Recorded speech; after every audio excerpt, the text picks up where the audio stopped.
除夕夜，婆婆为了充面子，在5星级酒店订了豪华包厢，请亲戚吃饭。酒足饭饱后，服务员拿着3万多的账单进来，婆婆大手一挥：“我们家民主，年夜饭 AA 制，3个媳妇，1人出1万，剩下的300，我这个当婆婆的就大方点，出了。”大嫂不敢吱声，二嫂急得直哭。我冷笑一声，反手报了警。喂，110吗？我话还没说完，手机就被猛地抢了过去。林月，你疯了！大过年的报什么警？你想恶心谁？老公周成一脸怒气地瞪着我，咬牙切齿，压低声音：“不就是1万块钱？你平时买个包都好几万，我说什么了吗？”我看着眼前这个男人，只觉得想笑。我买包用他1分钱了吗？那都是我自己的钱。婆婆两嘴一撇，开始阴阳怪气的嘲讽：“真是娶了媳妇忘了娘，我这还没死呢，吃顿饭都要看媳妇脸色。我儿子平时给你花了多少钱？哎，现在的女人真是不行。妈，林月她不是那个意思，这1万块确实有点多了。”耳光声打断了大嫂的话，大哥一脸凶狠地收回手：“这里有你这娘们说话的份吗？让你掏钱就掏钱，哪儿那么多废话？再啰嗦，信不信老子打死你？”大嫂捂着红肿的脸，眼泪在眼眶里打转，没敢再吭声。二嫂刚生完孩子不久，怀里还抱着熟睡的侄子，默默低下了头，掏出手机准备转账。我看着这一幕，心里憋闷得慌。难道我以后也会变成这样吗？林月，看见了吗？你大嫂二嫂都交了，你还愣着干什么？大哥也点了根烟，瞥了一眼自己的老婆，嘲笑周成：“哼，老三啊，你这也不行啊，连个老婆都管不住，让亲戚们看笑话。”周成被说的脸上有点挂不住。月月就是跟我闹着玩呢。说着，他就抢过我放在身后的包，哪能不给钱呢？强行翻开，伸手去掏我的现金。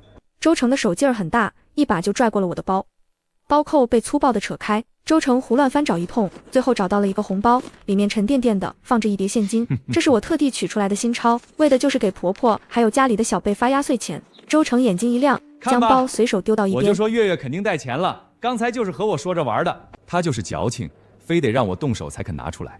我看着被翻得乱七八糟的包，心中只觉得寒意森森。没有回来过年的时候，周成和我一起住在我父母给我买的小公寓里。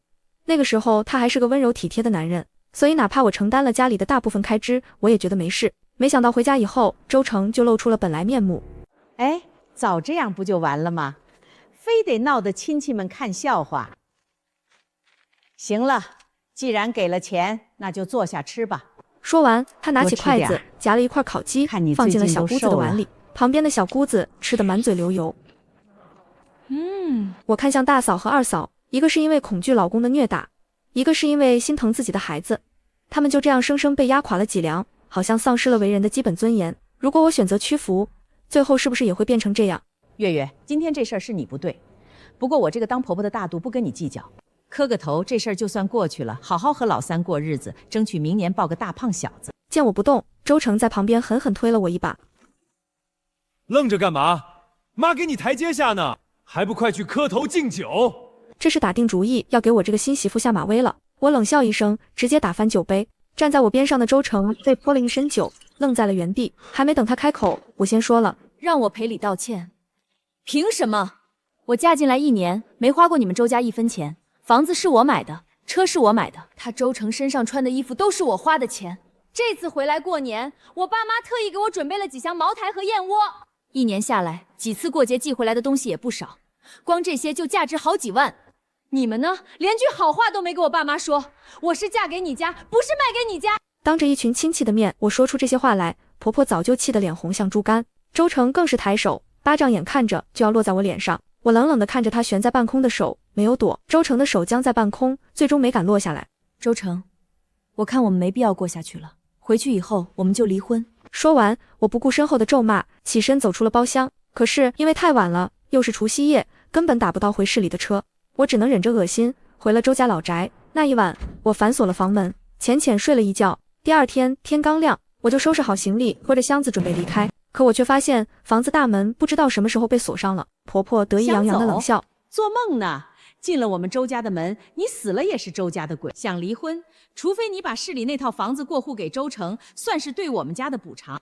那是我爸妈买给我的房子，和你们家有什么关系？”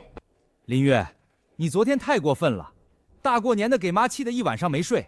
你看我那2个嫂子，哪个像你这样脾气大的？也就我肯要你了。你就在这儿好好反省吧，什么时候愿意给妈磕头认错，什么时候放你走。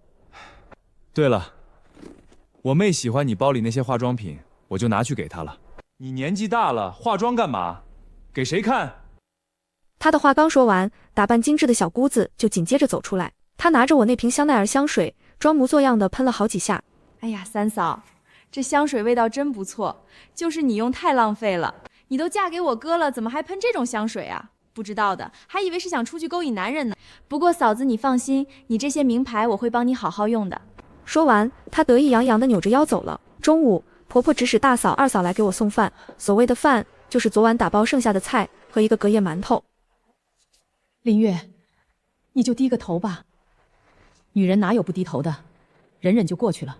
二嫂抱着自己的孩子，没有孩子之前，她脾气火爆，经常和婆婆老公闹。可被我婆婆设计意外怀孕以后，因为舍不得孩子，硬生生把自己逼到这步，就会装可怜，这点小事都做不好，你还有脸哭？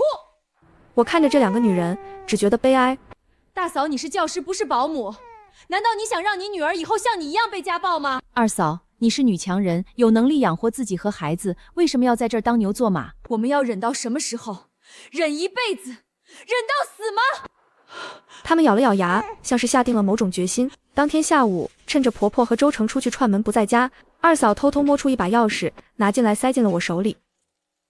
走吧，林月。你说的对，不能忍一辈子，我也受够了，快走！我紧紧握住那把钥匙，没有任何犹豫，打开门，拿着东西从后门跑了出去。周家是城中村，还是能打到车的。我不敢在原地久留，先打了车，直到坐上车，这才颤抖着手给爸妈发了微信，说明了情况。爸妈秒回：乖宝别怕，我们马上带人过来接你。看着屏幕上的字，我眼泪夺眶而出，但我没有哭太久，我擦干眼泪，让司机直接开车去了警察局。我要报警，我被非法拘禁和勒索，地点在东城小区38号。还有，我实名举报周成一家涉嫌长期家暴妇女。几个小时后，我坐在警察局里，手里捧着一杯热水，身体还在微微发抖。警察正在给我做笔录，突然外面传来一阵嘈杂的吵闹声。警察同志，这是误会，都是误会啊！那是我们家儿媳妇儿，小两口吵架闹着玩呢。她脾气大，大过年的居然还闹到警察局来了。回去以后我们一定好好教训。周成还有小姑子也气势汹汹冲了进来，看到我坐在那里，周成眼里的凶光一闪而过。月月，别闹了好不好？大过年的，你跑到警察局来干什么？妈在家里都担心坏了，饭都吃不下。赶紧跟我回家，我和你道歉还不行吗？别碰我！谁说我是闹着玩的？周成脸色一僵。林月，你别给脸不要脸，是不是想要让家里人都看不起我们？婆婆坐在地上就开始撒泼打滚。评评理呀！这媳妇儿太难伺候了，我们在家好吃好喝供着她，她还要抓我们，这是家务事儿，你们管不着，不然就是要逼死我这个老太婆。三嫂，不过就是用了一点你的香水，也不至于反应这么大吧？就要报警抓我们？我哥对你还不够好吗？别得寸进尺，行不行？这里是派出所，禁止喧哗。这位女士已经报案了，说你们涉嫌非法拘禁和勒索，请你们配合调查。周成一听臭娘们急了，我看你是欠收拾，跟我回家，看我怎么教训你。看着他那张狰狞的脸，我下意识地往后躲。就在他拽着我往外走的时候，一声暴喝在门口响起：我看谁敢动我女儿！的站了一群人，为首的正是我爸妈。他们身后停了3辆车，下来了7、8个人高马大的壮汉，个个身材魁梧，那是我爸手下的建筑工人们。我家是做承包工作的，我爸对手下的工人很好，有事他们也乐意帮忙。周成看着这群凶神恶煞的壮汉，刚才的嚣张气焰瞬间消失得无影无踪。他咽了口唾沫，双腿打颤。爸，误会，这是误会。谁是你爸？我爸那一巴掌打得周成眼冒金星，脑袋嗡嗡叫。周围的工人们死死瞪着周成和他的家人。周成吓得腿一软，差点跪下。婆婆和小姑子更是缩在角落里，哪里有刚才那副架势。警察虽然拦住了我爸继续动手，但也看出了这事儿不能善了。而且周成刚才那么一闹，警察对他们家厌恶至极，假装劝了几句我爸，然后严肃警告了周成一家，并立了案。当晚，我被爸妈护送回了市里的家，我妈抱着我哭成了泪人。我的乖宝啊，造了蛇孽！我爸坐在沙发上，气得手都在抖。这副德行，当初说什么也不能让你嫁过去，这婚必须离。那个这么欺负我女儿，看我不扒了他一层皮！爸妈，你们别急。我接过保姆递来的热茶，喝了一口，感觉冰冷的手脚终于有了点温度。但不能就这么便宜了他们。这1年来，我在周家花的每一分钱都要连本带利的拿回来。而在另一边，周家，周成和婆婆灰溜溜的回到了家，一进门，婆婆就气急败坏的开始摔东西，连个女人都看不住，还让她跑去报了警。真是丢尽了老周家的脸。周成捂着肿得老高的脸，一脸后怕。妈，你刚才又不是没看见，他爸带了几十号人，我要是再敢动一下，今天就得横着出来了。那也不能让他就这么跑啦。婆婆恨铁不成钢的看了一眼自己这个儿子，还是你太没用了，太宠着那个女人了。要是早听我的，像对付你二嫂那样，先想办法让她怀上孕，有了孩子她还能往哪儿跑？或者你就拿出你大哥的气派来，该打就打，该骂就骂。你看你大嫂被你大哥收拾得服服帖帖的，让他往东不敢往西，你倒好，被个女人骑在头上。周成缩了缩脖子，小声嘀咕：林月家里有钱，万一她非要离婚怎么办？离了婚，那房子车子可就都没了。呸，没出息的东西！离什么婚？女人把名声看得比命都重，离了婚的女人就是破鞋，以后谁还要？她也就是一时在气头上吓唬你。婆婆眼珠子一转，眼里闪过算计。这样，明天你买束花去她家门口守着，说几句好话，跪下认个错，把人哄回来再说。只要肚子里有了种，还不是由着我们捏扁搓圆？周成听了，眼睛一亮：妈，我都听你的，明天我就去把她哄回来。一大早，周成特意去花店买了红玫瑰，思来想去，咬咬牙，又拎了一篮子进口水果，开车去了市里。他站在公寓门口，酝酿了一下情绪，扯出一抹讨好的笑意，然后按响了门铃。月月，是我，周成。昨天是我不对，我不该跟你发脾气，你知道的，我这人就是嘴笨，其实心里最在乎的就是你。我们夫妻一场，哪有隔夜仇啊？你开开门，让我进去，我给你跪下认错，行不行？他一边说着，一边看着门，等着里面的动静。以后家里都听你的。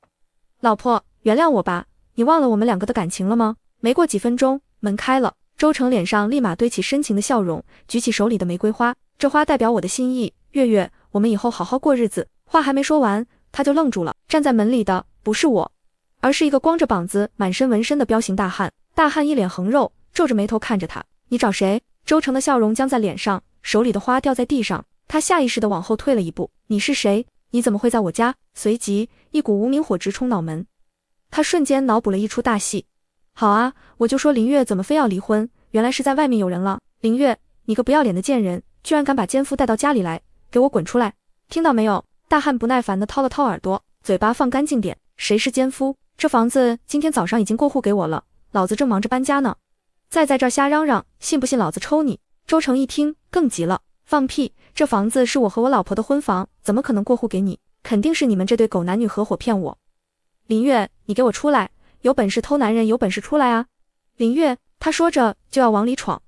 大汉二话不说，抡圆了胳膊就是一巴掌，狠狠抽在周成那张原本就肿着的脸上。这下好了，他左右两边脸肿得一样高，对称了。滚远点，别挡着老子干活！大汉骂了一句，关上了门。周成捂着脸，又疼又气，他掏出手机，拨通了我的电话。电话刚接通，他就劈头盖脸的谩骂：林月，你疯了吗？那是我们的婚房，你凭什么把它卖了？这么大的事，你为什么不跟我商量？我正坐在律师事务所，看着手里的文件。听到他的质问，我冷笑一声：商量？周成，你说什么梦话呢？那房子是我婚前全款买的，房产证上只有我一个人的名字，我想卖就卖，想送人就送人，跟你有什么关系？周成被噎了一下，语气软了下来，开始打感情牌。月月，我们一定要走到这一步吗？我知道昨天妈做的不对，她也已经知道错了。你回来吧，我们好好过日子。我让妈给你道歉，给你磕头都行。只要你不离婚，咱们什么都好商量，别这样好吗？好好过日子。我打断他的话，声音里满是嘲讽，是想把我哄回去，然后像对付二嫂那样用怀孕来绑住我。电话那头的周成呼吸一滞，显然是被我戳中了心思。我没有回答他的话，只是抬头看着坐在我对面的两个女人。大嫂脸上虽然还有淤青，但神态已经不是那副唯唯诺诺的样子。二嫂没有带着孩子，身形挺拔了不少，正在签署离婚委托书。那天我离开以后，就偷偷托人回去，趁着周家人忙着我这里的事情，把两个嫂子都给带了出来。说起来也是巧，有国内金牌律师主动愿意负责我们的案子。仔细一问，原来他是大嫂的学生，主动请缨帮老师打官司，剩下的证据则是我负责整理搜集。两个嫂嫂暂时住在了我的家里。周成，忘记跟你说了，除了我的离婚协议书，大嫂和二嫂现在也在我这里，他们已经委托了律师向法院提起诉讼离婚。这下周成彻底傻了。本来就是妈宝的他，在我挂断电话以后，根本就不知道怎么办，只能当场叫了车回了自己家，准备去问他妈。没想到刚进门就见到自己的2个哥哥，大哥脾气暴躁，见到周成进来，不顾亲妈的劝阻，上前揪住周成的衣领：“你老婆到底干了什么？现在我老婆也要和我离婚，还起诉我家暴。”二哥虽然没动手，但是看向周成的眼神也冷冷的。老三，你这老婆害了我们整个家，现在我老婆也起诉骗婚，这件事情不解决的话，别怪我们不认你这个弟弟。周成被大哥推的一个踉跄，差点摔倒。周成彻底慌了神，对大哥说：“我也不知道啊，林月那个疯女人，她把房子卖了，现在连我的电话都不接了。”婆婆坐在一旁，拍着大腿哭天抢地：“造孽啊，真是造孽啊！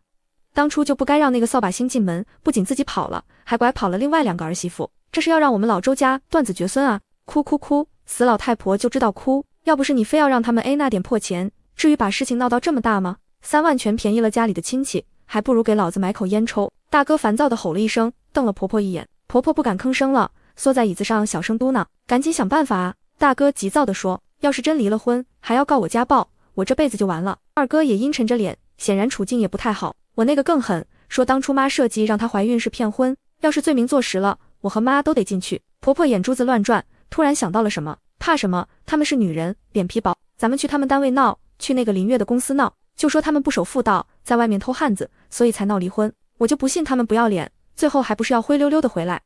第二天，婆婆带着3个儿子真的去了我爸的公司楼下闹事，他们在那儿哭诉我如何不孝，如何拐带嫂子离家出走，说的天花乱坠，甚至小姑子还在旁边拍视频上传网络。我这个嫂嫂仗着自己有钱，在家里就对我们呼来喝去的，年夜饭的时候直接甩手走人，我妈都快被她逼得跳楼了，太没良心了。婆婆也配合的在地上哭天抢地起来，她的嗓门很大，引得路人纷纷围观。我不活了，一时间那些路人们便理所当然的觉得这件事情是我的问题，这也是周家人的目的。他们打定了主意，如果我不主动出面服软的话，就会天天到我公司里来闹。可惜他们打错了算盘，我爸早就让人在门口装了监控，他们前脚刚开始闹，没多久警察就来了，以诽谤罪直接把这一家4口全带走了。在派出所里，面对警察的审讯和我们提供的证据，大嫂拿出了多年来被家暴的验伤报告和照片，二嫂提供了当初被婆婆下药故意戳破避孕套导致怀孕的聊天记录，大哥因为长期家暴且情节严重，被判了有期徒刑4年，二哥和婆婆别被判了3年和1年。至于周成，虽然拿走我钱的事情被判定为家事，可是因为在大哥二哥的事情里被判定为帮凶，还是被拘留1个月。不仅如此，我还送了他们一份大礼，直接把他们做的这件恶事公布到网络上，再结合后来我说的这些事儿，看清了周家这些人的嘴脸，一时间周家人人喊打。1个月后，我坐在办公桌前沉思，周成是不是已经放出来了？算算日子，确实是出来了。我最近总有种不好的预感。城中村出租屋，昏暗逼仄，周成瘫坐在床上，腰上缠着绷带，地上散落着酒瓶和药盒，电视里播放着新闻。周成灌了一口酒，眼神阴鸷：“林月，你个贱人，把我害成这样，我不好过，你也别想好过。”手机铃声响起，喂，成哥，你要的东西我弄到了，这药劲儿大，下酒里1杯就倒。行，钱转你了。另一件事呢？车也借好了。不过你真想好了，这可是犯法的事，我现在这样跟死了有什么区别？他毁了我，我要他跪着求我。傍晚，公司楼下停车场，我独自走向车子，手机铃声响起，妈，我下班了，马上就回。身后突然窜出2个人影，周成戴着口罩，手里拿着一块布，一把捂住我的嘴，别喊，敢出声我弄死你！我拼命挣扎，包掉在地上。周成将我拖进一辆面包车，面包车内我被绑住手脚，嘴里塞着布条。周成摘下口罩，露出狰狞的脸，没想到吧，我又回来了，别怕，老公给你准备了点好东西，等会儿喝下去，好好睡一觉，等你醒了，咱们拍点照片，录点视频，到时候我看你还敢不敢闹离婚。他拧开瓶盖，捏住我的下巴，我猛地一甩头，用额头狠狠撞向周成的鼻子，我一脚踹向车门，车门被踹开一条缝，我拼命往外挤，成哥，他跑了，追，给我追！停车场，我跌跌撞撞跑出来，前方一群人正迎面跑过来，是二嫂，身后还跟着2个民警。林月，救命！周成绑架！民警迅速冲上前，截住了正要倒车逃跑的面包车。派出所，周成和同伙被铐在椅子上，林月坐在另一边做笔录。周成，你涉嫌绑架、非法拘禁、使用管制药品，证据确凿。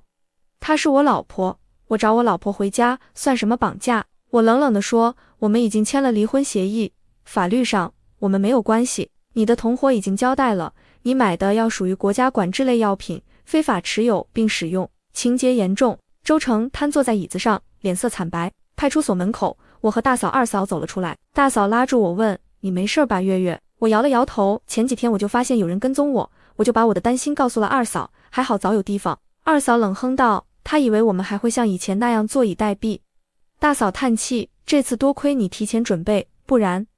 我握住大嫂的手说道：“我们不能怕，退让一次，他们就欺负一次。”大嫂、二嫂并排着站着看着我，最终一起重重点头：“没错。”法院门口，我和大嫂、二嫂走出，我手里拿着判决书。二嫂冷笑：“加上这次绑架未遂，数罪并罚。周成判了6年，都结束了。”一个女人突然从旁边冲出来，是小姑子周蕊。她戴着帽子，面目狰狞：“林月，你把我全家人都害进监狱，我要你偿命！”她手里拿着一个玻璃瓶子，拧开盖子就要泼过来。大嫂眼疾手快，一把将我拉开。二嫂抄起旁边的雨伞，狠狠打向周蕊的手腕，瓶子掉在地上，液体溅出来，地面冒起白烟，是硫酸。2个警察冲上来，将周蕊按倒在地。“林月，我恨你，你毁了我们家！”民警赶到，将周蕊铐走。他疯了！我眼神恐惧，浑身颤抖，惊魂未定。民警将周蕊押走时，他的嘶吼声还在法院门口回荡，刺得人耳膜发疼。“月月，没事了，没事了，他被抓走了，再也伤不到我们了，别想了，都过去了。这种疯子，法律会收拾他的。他怎么敢？他居然敢拿硫酸！”来往的行人纷纷侧目，刚才的混乱让这里围了不少看热闹的人，指指点点的目光落在身上。二嫂察觉到我的不适，揽住我的肩膀：“走，先离开这里。”大嫂扶着我走到停车场，坐进车里，谁都没先说话。车厢里一片寂静，只有我的心跳声。擦擦吧，都吓着了。没想到周蕊疯到这个地步，连硫酸都敢拿出来。周家的人就没一个正常的，婆婆教出来的孩子，大哥家暴，二哥助纣为虐，周成心狠手辣，周蕊更是丧心病狂。我接过纸巾擦了擦额头的汗，指尖依旧颤抖。还好你反应快，不然……说这些干什么？我们仨现在都好好的，这就够了。周蕊这次跑不了，故意伤人未遂，还是用的硫酸，最少也得判几年，都是造的孽啊！好好的家，被婆婆搅和得支离破碎，现在一个个都进了监狱，也是活该。车子缓缓开出停车场，我心里的恐惧慢慢散去。从除夕夜的 AA 制年夜饭开始，这大半年的时间像是一场噩梦。如今，这场噩梦终于要醒了。月月，你接下来打算怎么办？大嫂侧过头看我，眼神里满是关切。经历了这些，你要不要先休息一段时间，出去走走散散心？我想先把手里的工作理一理，好好过自己的日子。这场闹剧耗了我太多精力，我想回归正常的生活了，这就对了。过去的烂人烂事就该彻底抛开，我们仨都该开始新的生活了。我看向大嫂和二嫂，他们的脸上没有了往日在周家的唯唯诺诺和麻木，取而代之的是一种解脱后的轻松，还有对未来的期许。我们都该有新的生活了。车子开到我住的小区楼下，大嫂和二嫂陪我上楼，怕我一个人害怕。进了家门，二嫂去厨房给我倒了杯温水，大嫂则帮我收拾了一下客厅，两人忙前忙后，像是在自己家一样。大嫂、二嫂，这段时间多亏了你们，也多亏了你们愿意跟我一起反抗，不然我一个人真的撑不下来。说什么谢，在周家我们都是被欺负的人，要是再互相看着不管，那才真的完了。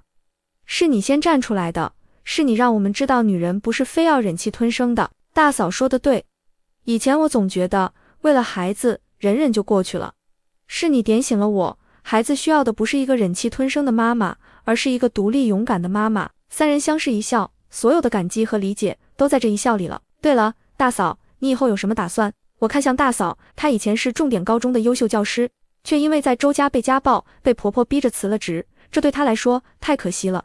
我也不知道。离开周家，我手里有点积蓄，是我这么多年攒下的工资，没被他们搜走。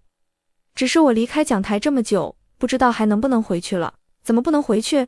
二嫂立刻开口，大嫂，你当年可是市里的优秀教师，带出来的学生个个都是尖子生，你的教学能力摆在那里，只是离开几年而已，捡起来很快的。大嫂眼里闪过一丝光亮，又很快暗淡下去。我也想过，只是心里没底。大嫂，你平时不是最喜欢做甜品吗？每次过年，你做的桂花糕、绿豆糕都特别好吃，不如你开一家甜品店吧。开甜品店，我能行吗？我就是平时在家做做，没开过店啊，怎么不行？二嫂笑着说，你的手艺那么好，比外面很多甜品店的都好吃，只要用心做，肯定能火。而且开甜品店的话，店面不用太大，装修温馨一点，客源慢慢积累，肯定没问题。我们俩帮你，月月有钱，我有职场经验，帮你谈店面，做运营，绝对没问题。对，大嫂，我出钱，二嫂出谋划策，你出手艺，咱们仨一起开这家甜品店。好，那我试试，我想拼一次，为了我自己，也为了我女儿。那接下来我们就开始筹划，先找店面，再装修，然后办手续，一步一步来。至于我打算重新回职场。我以前是公司高管，虽然在家带了几年孩子，但我的能力还在。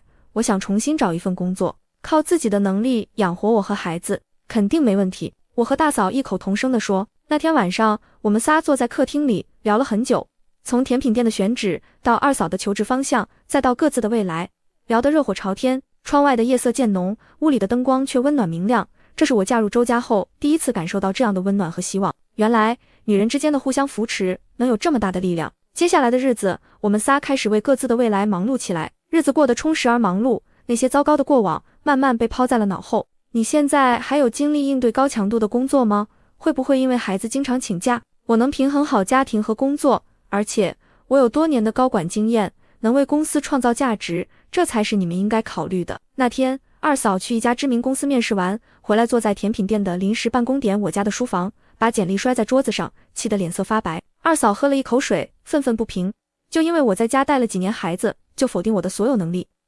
好像女人结了婚生了孩子，就只能围着家庭转，不能有自己的事业了。别气别气，不值得。那些公司没眼光，是他们的损失，你的能力摆在那里，总有识货的公司。是啊，二嫂，你别急。现在的职场对已婚已育的女性确实有偏见，但这不是你的问题，我们再慢慢找，总会找到合适的。实在不行，我们自己创业，凭你的能力开个公司都没问题。我也知道，就是心里憋屈。以前我在职场上，谁不佩服我？现在倒好，成了别人眼里没精力工作的家庭主妇。别管别人怎么看，你只管做好自己就好。大嫂安慰道，我这几天看店面，也遇到不少糟心事，房东坐地起价，店面位置不好，各种问题，可我还是不想放弃，只要坚持，总会有结果的。二嫂看着大嫂手里的甜品配方，上面写满了笔记，有各种食材的用量，还有试做后的修改意见，心里的火气慢慢消散了。你说的对，坚持就有结果。我这点困难算什么？我看着他们，心里满是感慨。大嫂以前连跟婆婆顶嘴都不敢，现在却敢独自去跟房东谈店面。二嫂以前被婆婆设计怀孕后，就变得唯唯诺诺，现在却敢在面试官面前据理力争，不卑不亢。他们都在慢慢变勇敢，慢慢找回自己。大嫂，我昨天看了一个店面，在市中心的文创街，位置不错，人流量大，而且周边都是年轻人，喜欢吃甜品，店面大小也合适，租金也还算合理。你明天要不要去看看？真的？太好了，我明天一早就去看。这个位置确实不错，文创街的年轻人多，而且消费能力也可以，周边的店铺氛围也很好，适合开甜品店。明天我陪你一起去，帮你谈租金，我最擅长这个了。好，有你陪我，我心里就有底了。第二天，二嫂陪大嫂去看店面，当天直接将店面谈了下来，甚至比原房东要的少了2000，厉害！晚上我请你们吃饭，庆祝一下。月月，你看这个店面采光特别好，我打算把墙面刷成暖黄色，摆上绿植，再弄几个靠窗的小桌子，温馨一点。我看着照片点了点头，再弄个展示柜，摆上你做的各种甜品，肯定特别好看。大嫂的手艺，再加上这么好的店面，开业后肯定生意火爆。到时候我就是甜品店的常客，天天来蹭吃蹭喝，随便吃，管够。大嫂笑着说，我被录取了，刚才是那家知名公司的 HR， 让我下周一去上班，还是高管职位，薪资比我以前还高。真的？太好了！我和大嫂异口同声地说，纷纷举起杯子，来，干杯！恭喜二嫂！3杯饮料碰在一起，发出清脆的响声，这是我们仨这段时间以来最开心的时刻。对了，月月，你呢？大嫂看着我，你接下来有什么打算？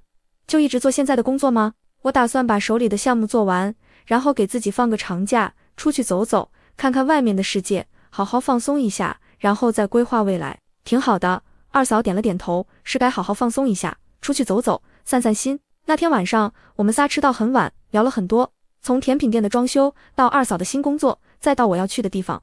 那一刻，我知道我们真的摆脱了周家的阴影，迎来了属于自己的光明。大嫂的甜品店装修工作开始了，大嫂每天都守在店里，盯着装修工人干活，她还会利用空闲时间，在店里的小角落是做甜品，给装修工人和我们尝。二嫂去新公司上班后，很快适应了新的工作环境，凭借自己的能力，很快就做出了成绩，得到了领导和同事的认可。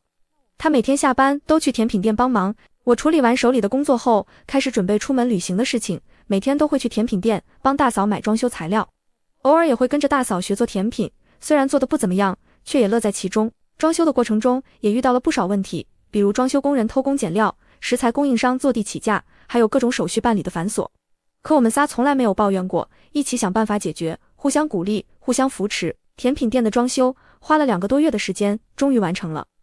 暖黄色的墙面，绿色的绿植，靠窗的小桌子，精致的展示柜，一切都和大嫂想象中的一样，温馨而美好。装修完成后，大嫂开始试营业，每天都会做很多甜品，邀请我们和身边的朋友来尝。大家都对大嫂的手艺赞不绝口，纷纷说开业后一定会来光顾。试营业的半个月里，甜品店的口碑越来越好，很多人都是慕名而来，尝过之后都成了回头客。大嫂每天都忙得不可开交，却笑得合不拢嘴，脸上总是洋溢着幸福的笑容。二嫂因为工作忙，不能天天来帮忙，却总会在下班后来店里帮大嫂收拾桌子，招呼客人，还利用自己的人脉给甜品店做了宣传，让更多的人知道了。我则在甜品店试营业结束后，开始了我的旅行。